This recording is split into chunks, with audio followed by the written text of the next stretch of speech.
박성민 목사의 매일 큐티 묵상입니다. 민수기 17장 1절로 13절입니다.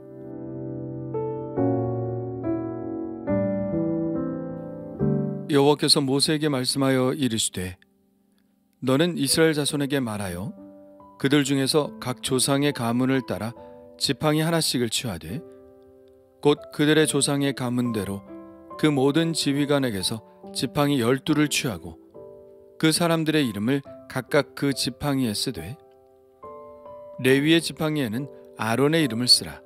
이는 그들의 조상의 가문의 각 수령이 지팡이 하나씩 있어야 할 것임이니라. 그 지팡이를 회막 안에서 내가 너희와 만나는 곳인 증거궤 앞에 두라. 내가 택한 자의 지팡이에는 싹이 나리니 이것으로 이스라엘 자손이 너희에게 대하여 원망하는 말을 내 앞에서 그치게 하리라. 모세가 이스라엘 자손에게 말하매 그들의 지휘관들이 각 지파대로 지팡이 하나씩을 그에게 주었으니 그 지팡이가 모두 12이라. 그 중에 아론의 지팡이가 있었더라. 모세가 그 지팡이들을 증거의 장막 안 여호와 앞에 두었더라. 이튿날 모세가 증거의 장막에 들어가 본즉 레위 집을 위하여 낸 아론의 지팡이에 움이 돋고 순이 나고 꽃이 피어서 살구 열매가 열렸더라. 모세가 그 지팡이 전부를 여호와 앞에서 이스라엘 모든 자손에게로 가져오매 그들이 보고 각각 자기 지팡이를 집어들었더라. 여호와께서 또 모세에게 이르시되 아론의 지팡이는 증거궤 앞으로 도로 가져다가 거기 간직하여 반역한 자에 대한 표징이 되게 하여 그들로 내게 대한 원망을 그치고 죽지 않게 할지니라. 모세가 곧 그같이 하되 여호와께서 자기에게 명령하신 대로 하였더라. 이스라엘 자손이 모세에게 말하여 이르되 보소서 우리는 죽게 되었나이다. 망하게 되었나이다. 다 망하게 되었나이다. 가까이 나아가는 자 곧 여호와의 성막에 가까이 나아가는 자마다 다 죽사오니 우리가 다 망하여야 하리이까. 아멘. 하나님은 모세에게 각 지파로 하여금 지팡이 하나씩을 준비하고 그 지팡이에 그 지파를 대표하는 지휘관의 이름을 써서 모세 앞으로 가져오라고 말씀하십니다. 그리고 레위 지파의 지팡이에는 아론의 이름을 쓰라고 하시죠. 아마도 이들은 민수기 1장에 나오는 각 지파의 우두머리의 이름들이었을 것입니다. 이스라엘의 12지파에 레위 지파까지 합하면 지팡이의 수는 13이 됩니다. 그런데 6절에는 12이라고 말하고 있죠. 모세가 이스라엘 자손에게 말하매 그들의 지휘관들이 각 지파대로 지팡이 하나씩을 그에게 주었으니 그 지팡이가 모두 12이라. 그 중에 아론의 지팡이가 있었더라. 아론의 지팡이를 포함해서 12개의 지팡이라면 사라진 한 지파는 어떤 지파일까요?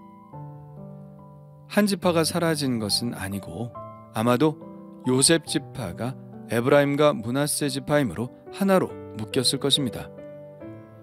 야곱이 낳은 12명의 아들의 이름대로 지파를 지정하면 레위 지파를 합하여도 12지파가 되니까요. 하나님은 지파의 우두머리들의 이름이 적힌 12개의 지팡이를 하나님이 이스라엘 백성들과 만나시는 증거궤 앞에 두라고 하십니다. 이곳은 증거궤, 곧 법궤가 있는 지성소를 말하죠. 4절의 말씀에서는 지성소의 의미가 무엇인지도 드러나고 있죠. 바로 하나님과 이스라엘이 만나는 곳입니다. 물론 모든 이스라엘 백성들이 들어가서 만난다는 의미는 아니죠. 1년에 한 번 대제사장이 온 백성들의 죄를 속죄한 그 피를 가지고 지성소에서 하나님을 만나는 것입니다. 1년에 한 번이지만 이 만남을 통해서 이스라엘은 다시 하나님과 관계를 맺게 되고 하나님과의 교제를 이어가게 됩니다. 그렇다면 하나님이 계신 이 지극히 거룩한 공간인 지성소에서 하나님은 어떤 일을 벌이려고 하시는 것일까요? 이렇게 말씀하십니다. 내가 택한 자의 지팡이에는 싹이 나리니 이것으로 이스라엘 자손이 너희에게 대하여 원망하는 말을 내 앞에서 그치게 하리라. 하나님의 의도는 분명합니다. 누가 하나님의 거룩한 지성소에 드나들 수 있는 거룩한 자인지를 분명히 보여주시겠다는 것이죠. 이것은 여전히 이스라엘 안에는 고라의 반역 사건이 깔끔하게 정리되지 않은 상태라는 것을 알려줍니다. 고라가 주장했던 것이 무엇인가요? 왜 자기와 같은 레위인들은 제사장의 명령을 받아야 하고 자기들은 제사장이 될 수 없느냐 하는 것이었죠. 그런데 이들이 이렇게 말하는 것이야말로 매우 어리석은 주장입니다. 하나님이 이스라엘과 만나는 곳, 거룩한 지성소는 하나님이 허락하신 사람만 들어올 수 있습니다. 아무나 하고 싶다고 제비뽑기에서 들어갈 수 있는 것이 아닙니다. 그랬다가는 하나님의 거룩하심에 접촉할 때 그의 목숨은 보장받을 수 없게 되죠. 그곳은 지극히 거룩한 공간이고 하나님이 거하시는 공간이니 하나님이 허용하신 사람만 들어올 수 있는 것입니다. 내가 택한 자라는 말씀이 바로 그 말씀이죠. 내가 나설 수 있는 일이 있고 하나님이 택하여야 하는 일이 있죠. 이 세상의 지위를 얻는 일도 마찬가지 아닌가요? 임명을 받아야 할 수 있는 직위가 있고 내가 경쟁을 뚫고 가서 차지할 수 있는 자리가 있듯이 말이죠. 거룩한 제사장은 거룩하신 하나님이 택한 자만이 할 수 있는 일이었습니다. 그래서 이 지팡이에 싹이 나는 사건을 통하여 하나님은 당신이 택한 자가 누구인지를 분명히 하고 다시는 이스라엘이 이 일에 대하여 언급하지 않도록 하시겠다는 것입니다. 그래서 모세는 하나님의 말씀대로 12지파의 지팡이들을 모아 증거의 장막 안 여호와 앞에 두었습니다. 다음 날이 되었습니다. 모세가 지성소에 들어가 보았더니 딱 하나의 지팡이 곧 아론의 지팡이에만 움이 돋고 순이 나고 꽃이 피어서 살구 열매가 열린 것을 보았습니다. 이제 모든 것이 분명해졌죠. 아론이 바로 하나님이 택하신 제사장이라는 것입니다. 이 놀라운 광경을 본 이스라엘 자손들은 이전에는 반항심을 가졌지만 이제는 그 마음이 두려움으로 변했습니다. 이렇게 말합니다. 보소서 우리는 죽게 되었나이다. 망하게 되었나이다. 다 망하게 되었나이다. 가까이 나아가는 자, 곧 여호와의 성막에 가까이 나아가는 자마다 다 죽사오니 우리가 망하여야 하리까.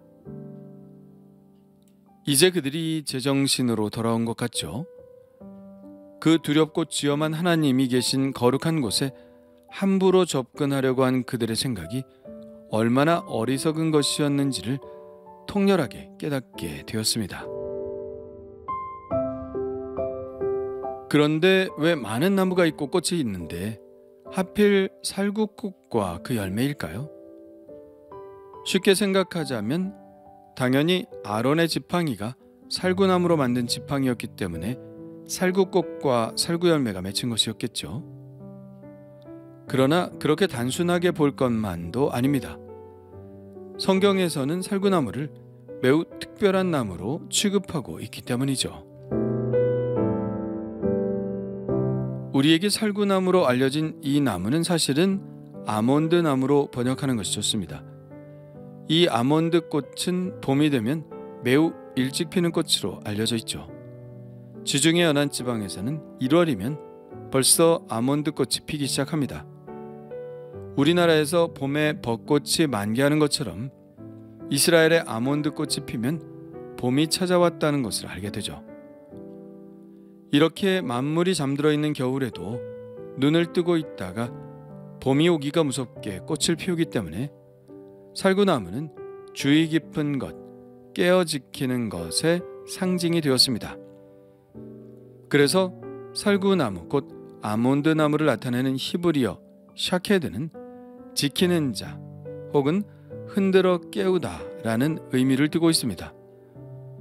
그런 의미로 살구나무는 우리를 지키신 하나님을 뜻하기도 하죠. 예레미야 1장에 보면 하나님이 예레미야에게 소명을 주실 때 예레미야에게 이렇게 물으시죠. 내가 무엇을 보느냐? 그러자 예레미야가 대답합니다. 내가 살구나무 가지를 보나이다. 그러자 하나님이 이렇게 말씀하십니다. 내가 잘 보았도다. 이는 내가 내 말을 지켜 그대로 이루려 함이라. 이 말씀은 무엇인가요? 살구나무가 한시도 쉬지 않고 깨어있듯이 하나님께서도 이스라엘 백성들과 맺은 약속을 지키시고 이루시겠다는 말씀인 것이죠. 그런가 하면 밤새도록 켜져 있어야 하는 지성소의 등잔대를 기억한다면 이 의미에 대해 우리는 더욱 실감할 수 있을 겁니다. 순금 등잔대 받침에 새기는 것이 무엇인가요? 바로 살구꽃 형상이죠. 하나님께서 졸지도 아니하시고 주무시지도 아니하시면서 늘 깨어 이스라엘을 지키시겠다는 표현이 바로 등잔대와 그 등잔대에 새겨진 살구꽃 형상인 것입니다. 제사장은 어떤 사람인가요? 영적으로 늘 깨어 있어야 하는 사람이죠. 또한 영적으로 잠자고 있는 사람들을 흔들어 깨워야 하는 것이 제사장이 해야 하는 일입니다.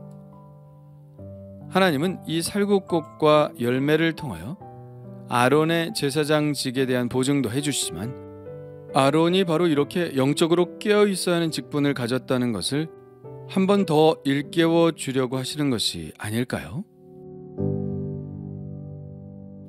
하나님께서 한시도 쉬지 않으시고 살구나무처럼 늘 깨어 우리를 지키신다는 사실에 감사하게 됩니다. 그리고 우리도 늘 깨어 있어야 함을 느낍니다. 예수님께서 우리에게 말씀하셨죠. 내가 한시 동안도 깨어 있을 수 없더냐. 에베소서도 이렇게 권면합니다. 모든 기도와 간구를 하되 항상 성령 안에서 기도하고 이를 위하여 깨어 구하기를 항상 힘쓰며 여러 성도를 위하여 구하라. 이 말씀대로 성령 안에서 깨어 기도해야 함을 느낍니다. 오늘도 나를 지키시는 하나님의 눈과 나의 깨어 기도하는 눈이 맞춰지기를 원합니다. 주님 감사합니다. 하나님은 이스라엘을 지키시는 분이시고 또 아론의 제사장직도 잘 지켜주셨습니다. 하나님께서 하시는 일은 언제나 확실하고 믿음직합니다. 주여, 그러하기에 우리가 주님을 믿고 언제나 변함없는 믿음으로 살려고 합니다. 하나님께서 우리를 위해 이렇게 늘 깨어 계시듯이 우리도 하나님의 나라를 위해 깨어 있게 하시고 깨어 기도하기를 쉬지 않게 하옵소서. 죽은 지팡이처럼 사는 삶이 아니라 움이 돋고 꽃이 피고 열매가 맺는 생명력 있는 삶을 살게 하옵소서. 예수님의 이름으로 기도합니다. 아멘.